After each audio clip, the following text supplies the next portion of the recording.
recebi a bênção de poder compartilhar com vocês sobre um tema que considero dos mais ricos da nossa tradição cristã, uma ordenança do Senhor, um sacramento ou uma ordenança sacramental que é a ceia do Senhor. Nós já cantamos um pouco sobre isso.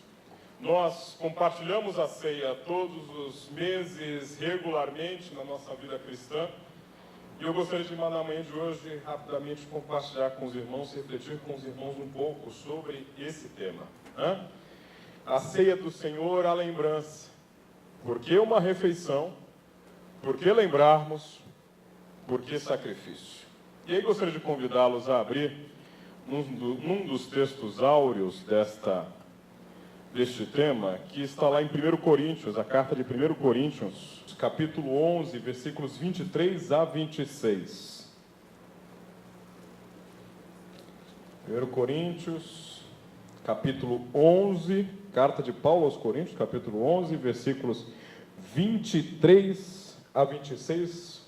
Coloquei até no próximo slide, para que você também, que não trouxe sua Bíblia, possa ler conosco essa nova versão internacional.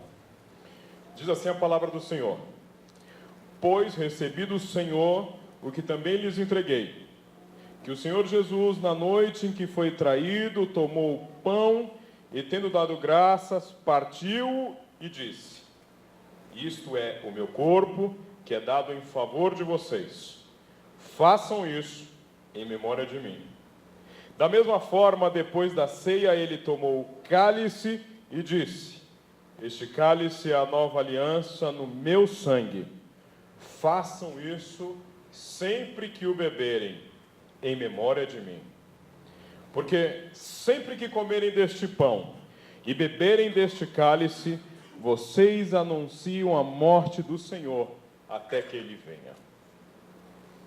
Glória a Deus.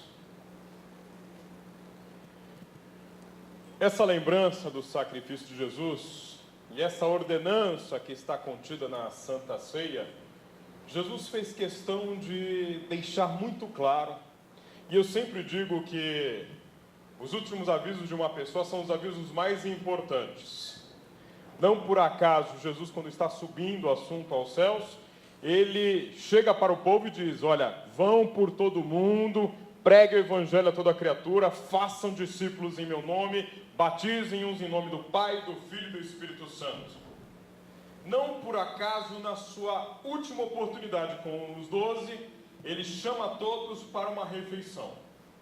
E faz questão de deixar claro que essa refeição não era simplesmente uma festa de despedida, não era o bota fora dos discípulos, não era a festa de despedida de Jesus, mas era uma ordenança que deveria ser replicada por eles em memória dele.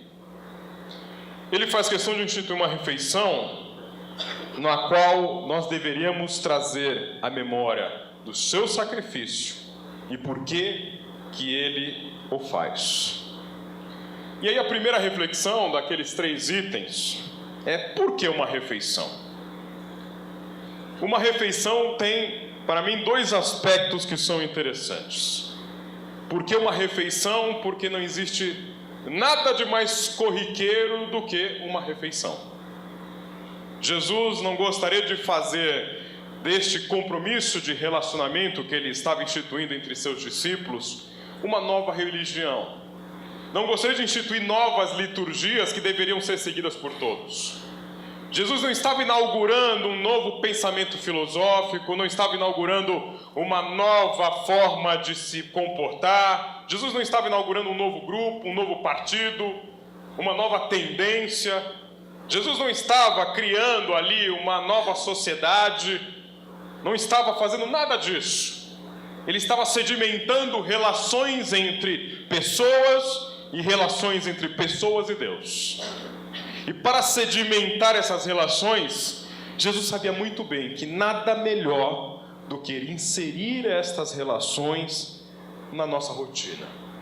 Nada melhor do que fazer dessas relações algo corriqueiro, algo do dia a dia.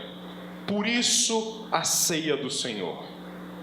Por isso que ele não institui um sacramento em que de repente alguém tivesse que vir com uma espada e colocar a espada no ombro, ou então alguém tivesse que vir com algum animal e que sacrificasse aquele animal. Ele disse o seguinte: olha, sentem-se para comer. Mas sentem-se para comer não como vocês sentam todos os dias. Sentem-se para comer, e neste dia que vocês se sentarem juntos, lembrem de mim. É interessante porque tanto no dia da escassez quanto no dia da fartura, tanto no dia em que tiverem muitos à mesa ou poucos, tanto no dia em que houver alegria ou tristeza para ser compartilhada naquela mesa, tanto no dia em que houverem pessoas com pedidos, petições ou com ações de graças, ele disse: reúnam-se em meu nome. Ou seja, a ceia do Senhor tem inserido dentro dela um mandamento de dizer: não deixe que isso se perca, porque isso vai estar inserido no dia a dia de vocês. Não deixa que isso vire algo que entre no esquecimento das nossas rotinas. Isso precisa estar inserido na rotina de vocês, assim como está o ato de alimentar-se. Por isso que eu digo que esta refeição foi instituída porque nada mais necessário e nenhuma metáfora melhor para o reino de Deus do que não alimentar-se. Por acaso você consegue ficar muito tempo sem comer? Mas é algo que a gente não consegue passar em branco. Mesmo quando você está com fome e não tem comida, você corre atrás de comida. Nosso cérebro ele foi desenvolvido para buscar a sobrevivência do corpo. Então a primeira coisa que ele vai fazer é se preocupar com a manutenção deste corpo. Eu me lembro da minha fase dura ali de adolescência, que eu até comento lá que a época que eu tinha um relacionamento bastante intenso e que intensifiquei o relacionamento com meu tio que está doente, quando chegava aquela hora que ficava meio com fome, não tinha comida em casa, eu falava assim: vou para casa do meu tio, né? Lá tem comida, né? Porque você sempre vai comer. Não se preocupe, mesmo nos momentos de tensão, você pode demorar um pouco mais, mas uma hora você vai lembrar de comer. Uma hora o teu organismo vai te lembrar de comer. O triste é que nós esquecemos que por trás deste ato que representa esta mesa da Santa Ceia do Senhor, está uma mensagem de Jesus dizendo: vocês precisam entender que isso é extremamente necessário para a vida do corpo. Você precisa entender que esta comunhão que eu estou instituindo ao redor da mesa é tão necessária quanto o ato de alimentar-se. Vocês vão conseguir ficar sem comer muito tempo, se ficarem, morrerão. Vale o mesmo para a nossa vida em comunidade, para o corpo de Cristo. Quando você não pratica o ato de alimentar-se neste corpo, lembrando-se deste sacrifício, em memória dele, não tenha dúvida, você está a caminho da morte espiritual. Pessoas sofrem de distúrbios alimentares que começam a olhar-se no espelho e achar-se gordas demais. Você já deve ter conhecido alguma pessoa que sofre desse distúrbio alimentar, que é um distúrbio gravíssimo. Pessoas adultas que chegam a pesar 20, 30 quilos, com 1,70 m de altura, e se olham no espelho e veem uma imagem de uma pessoa obesa, deformada, e aí essa pessoa inclusive chega a se alimentar, mas vomita porque está achando que precisa perder peso. Muitas vezes, não sem um paralelo na ceia, muitos cristãos vivem um relacionamento com Deus assim. Olham para o espelho da sua vida espiritual e acham assim: não, eu estou bem. Eu vou ao culto no domingo, recebo aquela palavra, aquilo me alimenta durante a semana inteira. Eu espero que você não pense o mesmo em relação ao almoço de domingo. Eu espero sinceramente que você não pense o mesmo em relação ao café da manhã de domingo. Se você achar que somente esta palavra já me alimentou, eu consigo ficar bem, talvez você esteja à beira de um colapso como essas pessoas que sofrem desse distúrbio alimentar. Eu me lembro na minha infância e adolescência cristã que eu vivia esse evangelho desse legalismo, em que eu me lembro de um dia que eu não fui à igreja no domingo por algum problema, né? Porque sempre fui muito vinculado à igreja, e eu lembro que eu comecei a segunda-feira falando: meu Deus, vai acontecer alguma coisa errada, porque eu não recebi a bênção. Aí aconteceu alguma coisa errada, você falava assim, olha aí, não fui no culto de domingo, estou sem a proteção, né? Não recebi aquele poder do alto que vai me cobrir e vai fechar meu corpo. É quase que uma mandinga, né? Se eu não vou ao culto de domingo, aí vai dar tudo errado. Quebrou, furou o pneu, olha aí, é Deus pesando a mão, né? E tem gente que se relaciona com Deus dentro dessa dinâmica. Não, eu tenho uma conta de débito e crédito, puxa, tem semanas aqui que... Eu me lembro que teve semanas aqui que a gente veio na comuna no domingo, aí terça o grupo, quarta a oração, sexta você vai na coinonia, sábado jovem, você fala, nossa, essa semana, eu tenho crédito para um mês. Jesus amado, haja igreja, é isso, virei beato, né? Imagina se a gente pensasse o mesmo para a nossa alimentação. Pô, já comi domingo, já comi quarta-feira, terça e sexta, já comi pra caramba. Para que comer mais?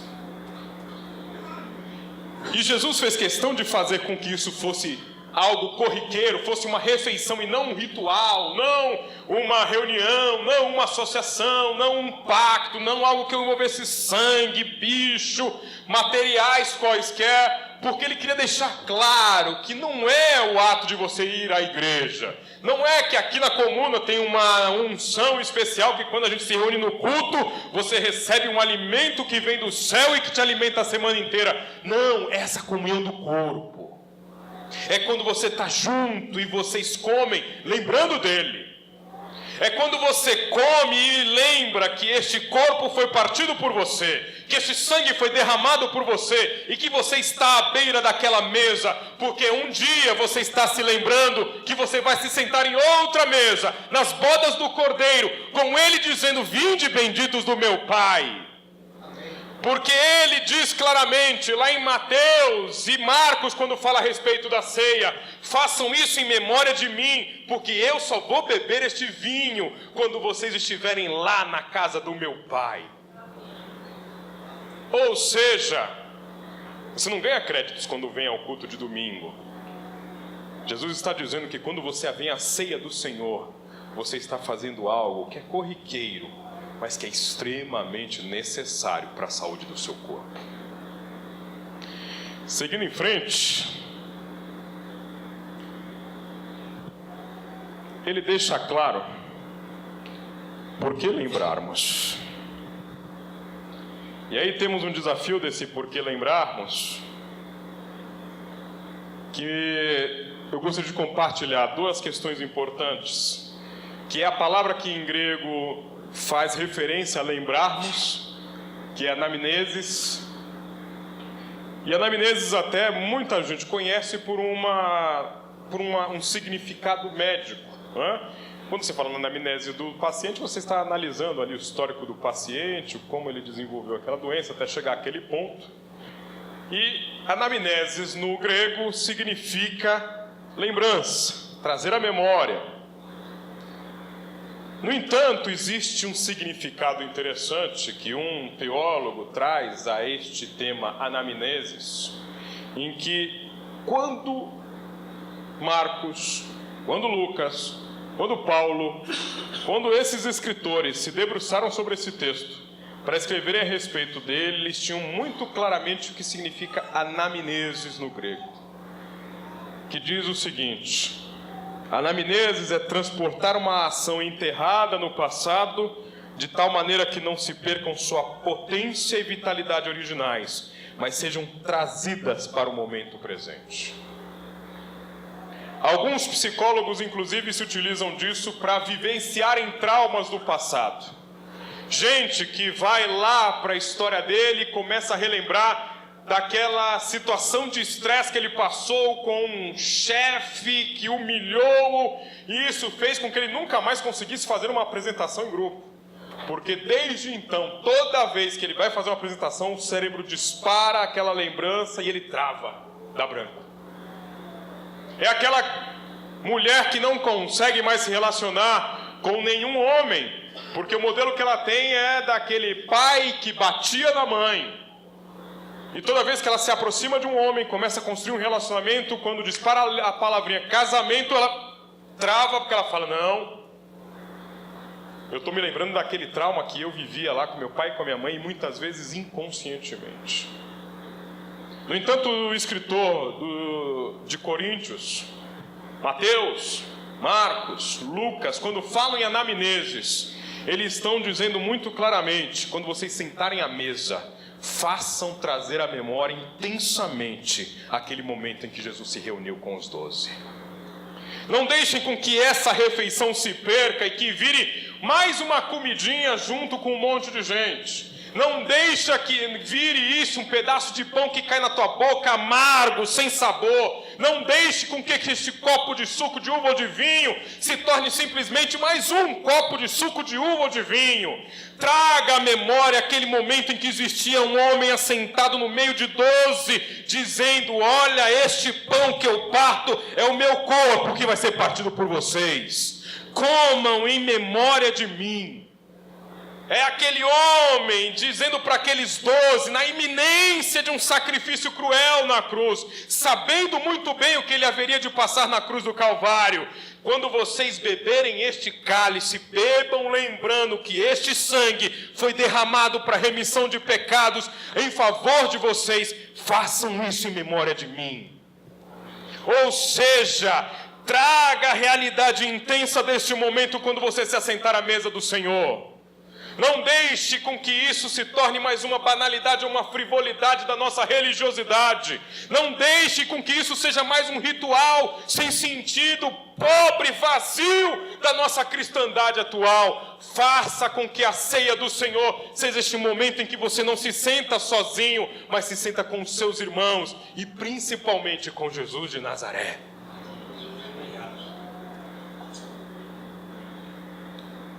E é interessante porque John Stott, em A Cruz de Cristo, ele fala que essa lembrança, ela tem que se fixar em 3 tempos: no passado, no presente e no futuro. Stott diz algo interessante, ele diz o seguinte: lembramos o passado, pois estamos celebrando um sacrifício já realizado por nós. Lembramos o presente, pois nos sentamos à mesa do Senhor. Ele não está presente na transubstanciação, que é acreditar que este pedaço de pão virou o corpo de Cristo, ou que aquele copo de suco de uva virou o sangue de Cristo. Não. Ele está conosco à mesa, sentado, no presente. E lembramos também o futuro, pois anunciamos a morte do Senhor até que Ele venha, sabendo que Ele não beberá vinho até que venha vinho novo conosco. Nós lembramos esses 3 tempos, lembramos lá de 2000 anos atrás, daquele dia intenso em que Ele estava tenso sentado àquela mesa. Do lado dele tinha lá Judas falando: mestre, sou eu. Brincadeiras à parte, né, Cláudio? Mas tinha lá Judas, tinha lá os 11, e ele falando assim: pô, esses caras aqui, vai todo mundo embora. Aí Pedrão ainda quer dar uma de marrudo, marrentinha: eu vou contigo até a morte. Aí ele fala: esse cara vai ser o primeiro, né? Imagino que é aquele momento ele falando assim: poxa, 3 anos e meio eu não vou conseguir ter um junto comigo lá. 3 anos e meio e um está me vendendo por 30 moedas de prata. 3 anos e meio e quem vai estar na beira da cruz são 3 mulheres e um menino. 3 anos e meio eles vão dizer que não me conhecem. 3 anos e meio e eu vou ser esbofeteado, vou ser socado, vou receber uma coroa de espinhos, vou ter um espinho transpassado na minha mão e no meu pé, vou ter uma lança furando o meu lado, vou ter chicotadas que vão rasgar as minhas costas, mas ainda assim eu vou fazer isso até o final. Nós lembramos o presente porque nós sabemos que este momento aqui é um momento que nós estamos à mesa do Senhor. A mesa é dele, ele está aqui. Não é o pão que vira corpo de Cristo, não é o suco que vira sangue, não. Este pão aqui, inclusive, se sobrar, depois as crianças podem comer, as pessoas podem comer. Se o vinho estragar, vai para o lixo. Se o pão embolorar, vai para o lixo, porque não é corpo de Cristo. Cristo não está presente nos elementos, Cristo está presente agora, aqui. Porque Ele disse, quando vocês se reunirem em meu nome, eu estarei ali com vocês. Eu vou me juntar a vocês nesta refeição. Mas Ele também faz nos lembrar de um futuro em que Ele está dizendo assim, olha, lembram da minha morte até que eu volte, porque eu vou voltar para buscar vocês. E olha, eu quero deixar claro o seguinte, vão produzir ainda um vinho chamado Romanée Conti, vão produzir vinhos de uva Cabernet, vão produzir Sauvignon, mas eu não vou beber vinho novo até o dia que vocês estiverem comigo aqui. E ele faz questão de dizer que é vinho novo, porque ele não vai ter vinho velho para nos oferecer lá na ceia das bodas do Cordeiro. É vinho novo, vinho fresco, vinho que precisa de odre novo. Por isso, lembre-se deste momento da ceia do Senhor. Lembre-se dessas mensagens. E o terceiro ponto, por que sacrifício? Nós lembramos na ceia do Senhor que o corpo foi de fato partido. Eu gostaria de lembrar a vocês um dos significados de corpo. O dicionário Wise, ele diz que o corpo é também, entre outras coisas, algo que incorpora, que abrange, que propicia concreção a certa coisa. Corpo é algo que incorpora, abrange, propicia concreção a certa coisa. Por isso, quando ele diz que o corpo dele foi partido, lembre-se do que é corpo. Lembre-se de que Jesus é a materialização daquela ideia de Deus que as pessoas tinham. Daquela coisa que as pessoas não sabiam muito bem, que ideia vaga era aquela. Os judeus falam de um ser aí que fala com eles, que tirou eles do Egito. Os fenícios, de repente, olhavam para os judeus e falavam assim, olha, eles falam de um Deus aí que ajudou ele em algumas guerras. Em outras, parece que não ajudou muito. O povo do Egito dizia assim, olha, os judeus falam de um Deus aí que no passado mandou peste, abriu o mar. A gente ouve essa história. No entanto, os judeus também ouviam de um Deus que era assim, olha, o Deus de Abraão, Isaque e Jacó. Abraão, que Deus foi lá, falou com ele. Mas quem é Deus? Deus era aquela voz que falou com Abraão no deserto. Deus era aquele tremor que fez com que Elias sentisse tremer, sentisse um vento impetuoso, mas depois um cicio calmo. Se você perguntasse para o judeu o que é Deus, ele ia falar assim, olha, Deus é aquele que pegou Isaque, levou Isaque com o servo para conhecer a sua esposa e preservou Isaque, para que ele não morresse e continuasse a descendência de Abraão. Ou Deus é aquele que escolheu Jacó, o enganador, apesar disso, fez com que Jacó fosse poupado de sua vida para que ele produzisse aquela descendência que Deus havia prometido a Abraão. Se você perguntasse, talvez ele poderia até dizer, olha, Deus era aquele espírito que pairava sobre o abismo quando não havia nada. No começo, quando a terra era sem forma e vazia, o espírito dele pairava sobre as águas. No entanto, em Jesus nós temos a materialização dessa ideia. Deus deixa de ser a voz, Deus deixa de ser a palavra, Deus deixa de ser o vento, Deus deixa de ser o tremor. Deus passa a ser alguém que tem cheiro, que sua, que tem cabelo, que tem barba, que veste-se, que ama, que abraça, que chora, que ri. Deus passa a ser gente. Deus passa a ser aquele menino que chorava no colo de Maria. Deus passa a ser aquele menino que caía brincando e ralava o joelho. Deus passa a ser aquele homem que de repente, quando vê um amigo morto e todo mundo desesperado, ele chora também. Deus passa a ser aquele homem que cansado vai querer descansar e fala para os apóstolos: olha, não chama ninguém. E de repente vem a Ciro Fenício e ele fala: olha, não é lícito dar o pão dos filhos aos cachorrinhos. Deus é aquele homem que de repente dobra o joelho no Monte das Oliveiras e começa a suar sangue, porque está ali aflito, dizendo: Pai, se possível for, afasta de mim este cálice. Deus vira gente. E é importante eu entender que Deus vira gente, porque quando Ele vira gente, Ele fala: olha, quando você se sentar nesta mesa, lembre-se que o que eu estou partindo aqui não é só pão, é para que você lembre que é o meu corpo que foi partido por vocês.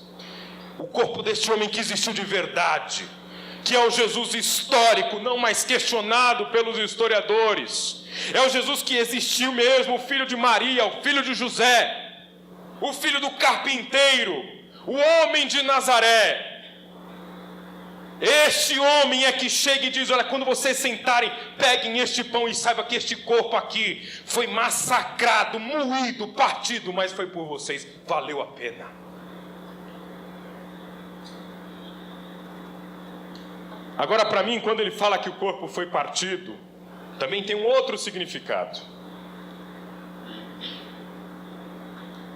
Na sua inteireza divina, Deus não se misturava, porque Deus é perfeito, Deus não tem pecado, Deus não tem falha.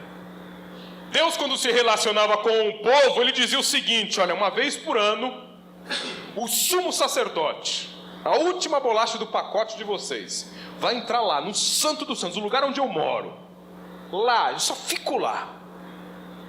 Uma vez por ano esse cara vai entrar, amarra uma corda na cintura dele, porque se ele cair duro lá, ninguém nem pode entrar para tirar ele de lá. Coloca um sininho na roupa dele, porque se ele morrer, vocês vão perceber, porque o sininho vai parar de fazer barulho. E aí, se acontecer isso, nem seja louco de entrar lá dentro, porque eu moro lá dentro. Deus é aquele Deus que chega para Moisés e fala assim: Moisés, você quer me ver, Moisés? O homem não pode me ver e continuar vivo. Então, ó, fica na fenda da rocha, eu vou te esconder ali, Moisés. Quando eu passar, você vai ver o rastro da minha glória. E só isso já vai ser suficiente para você descer daqui com o rosto reluzente, Moisés. No entanto, este Deus, quando fala que o corpo dele foi partido, é porque Jesus estava dizendo: eu preciso me quebrar para começar a misturar com esse bando de gente suja pelo pecado, moída pelas culpas.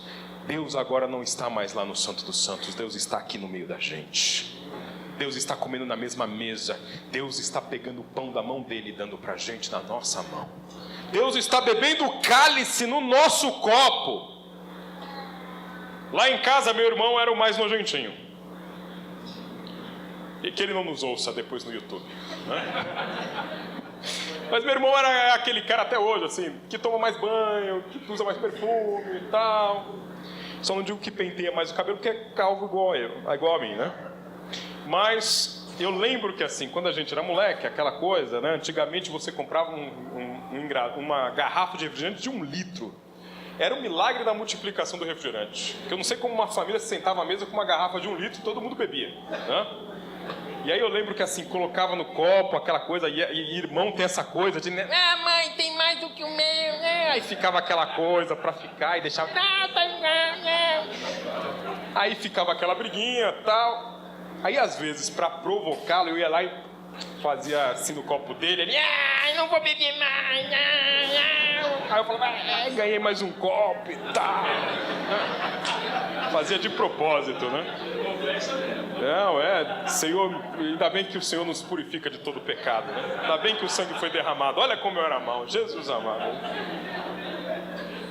Imagina que Jesus de Nazaré, se sou eu ali naquela mesa, na boa, quando eu pegasse o cálice, eu falava assim: meu Judas, toma aí, Judas. Jogava na cara do Judas. Quer beber? Quer beber? Tá gostoso? Toma aí. Aquela coisa e tal. Ah, Pedrão, você é macho, Pedrão? Toma aí, Pedrão. Tá. Mas imagina que, assim, ele pega aquele copo e assim: olha, esse aqui é o sangue que foi derramado por vocês. Quando vocês beberem, lembrem de mim. Toma também. Esse é o corpo que foi partido. Esse é o Deus que se quebra para se misturar com os demais. É o Deus que precisava abrir espaço na divindade para falar assim, não, vai ter que entrar gente aqui manco, coxo, vai ter que entrar cego, vai ter que entrar gente com defeito, não dá mais para ser um novilho perfeito, tem que entrar gente que tem também dificuldades.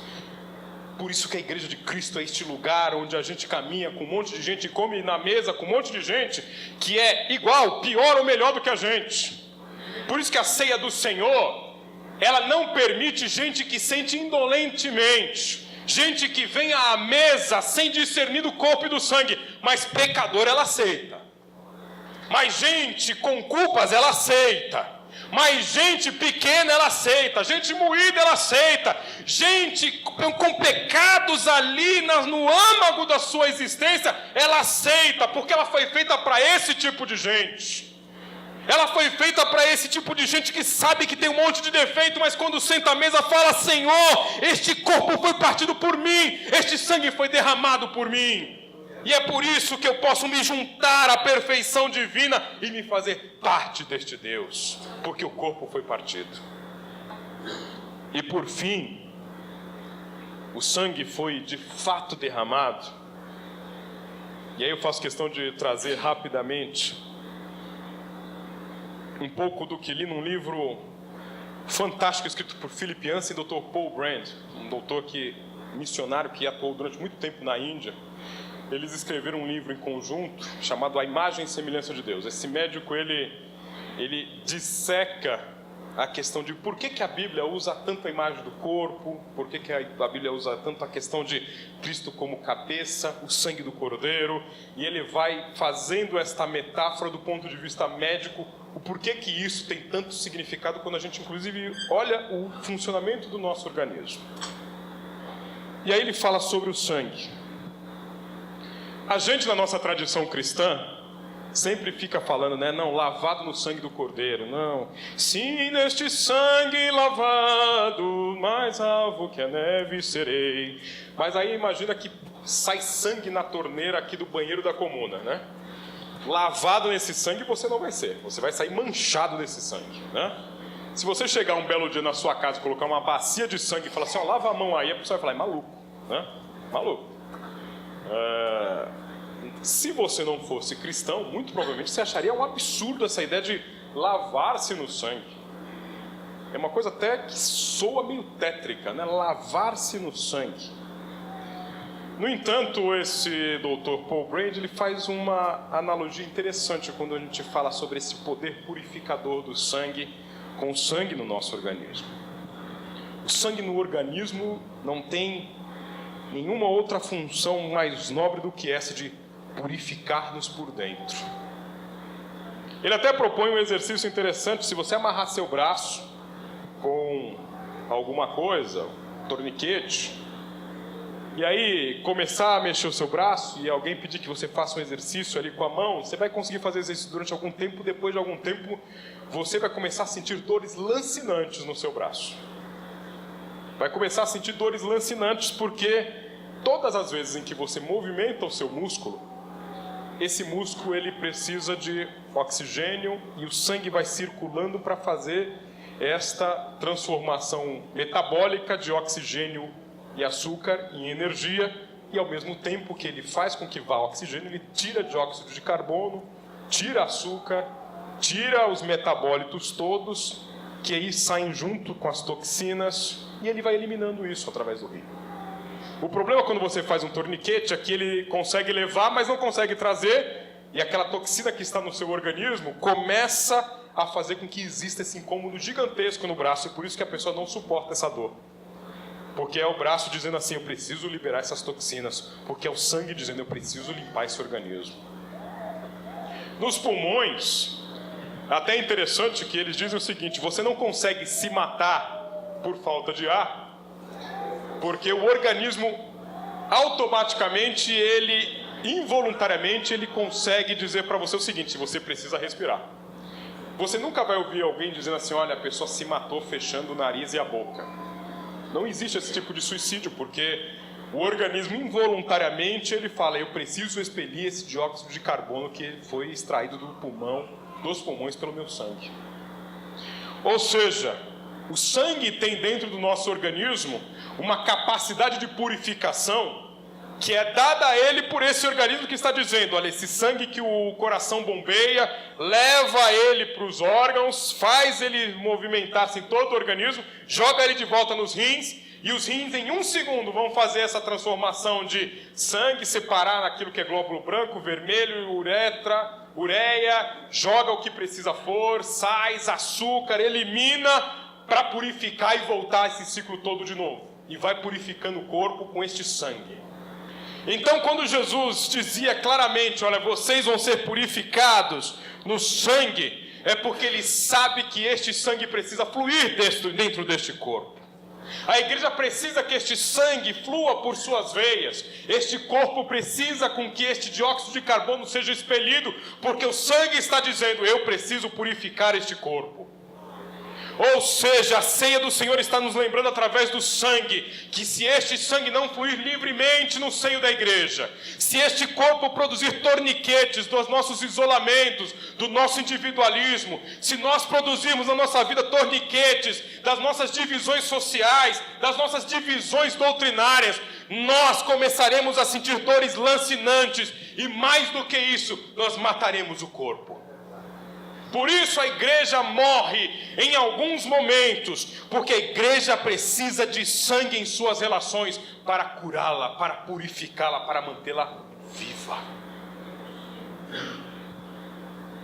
É interessante porque Hebreus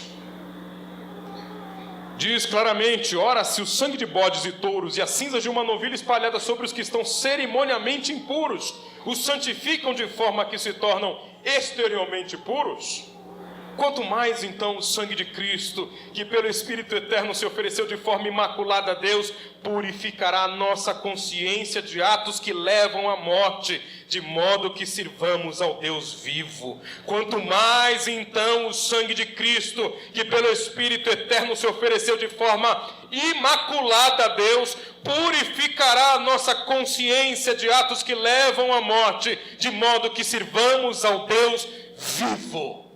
Ou seja, este sangue é o que nos lava, este sangue é o que nos purifica, este sangue é quem nos cura, este sangue é quem nos mantém vivos.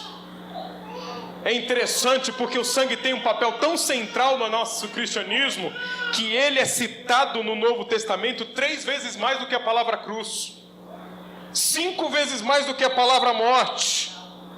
Ou seja, o sangue tem um papel central na sua vida com Deus, porque ele te purifica, ele te mantém vivo, ele te faz fazer parte de um corpo, o corpo de Cristo. Este sangue te purifica dos pecados.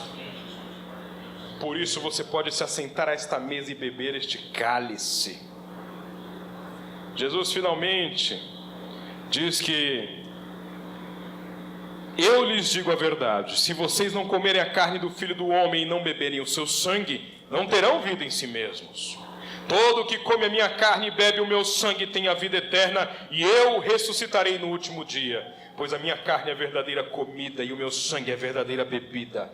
Todo que come a minha carne e bebe o meu sangue permanece em mim e eu nele. Da mesma forma como o Pai que vive me enviou e eu vivo por causa do Pai, assim aquele que se alimenta de mim viverá por minha causa.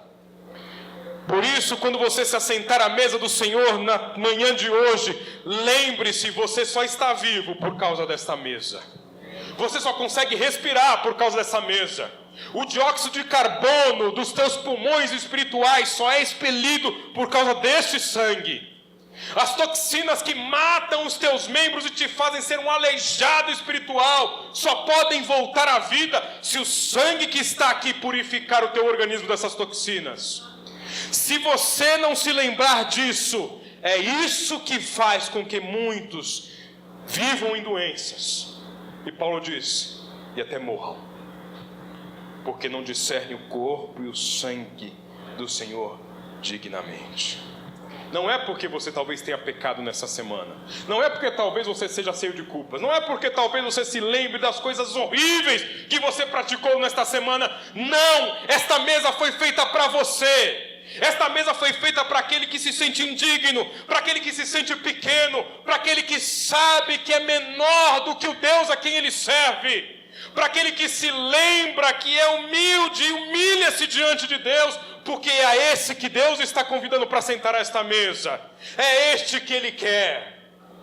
Não tenha medo de assentar-se a esta mesa, você não vai tocar nela e morrer, porque ela é santa, não. Ao tocar neste pão, ao beber este cálice, você saberá novamente o que é fazer parte de um corpo e de um sangue do Deus vivo. Por isso eu te convido a vir com ousadia, a vir com fome, com sede e a sentar-se à mesa do Cordeiro, em nome de Jesus.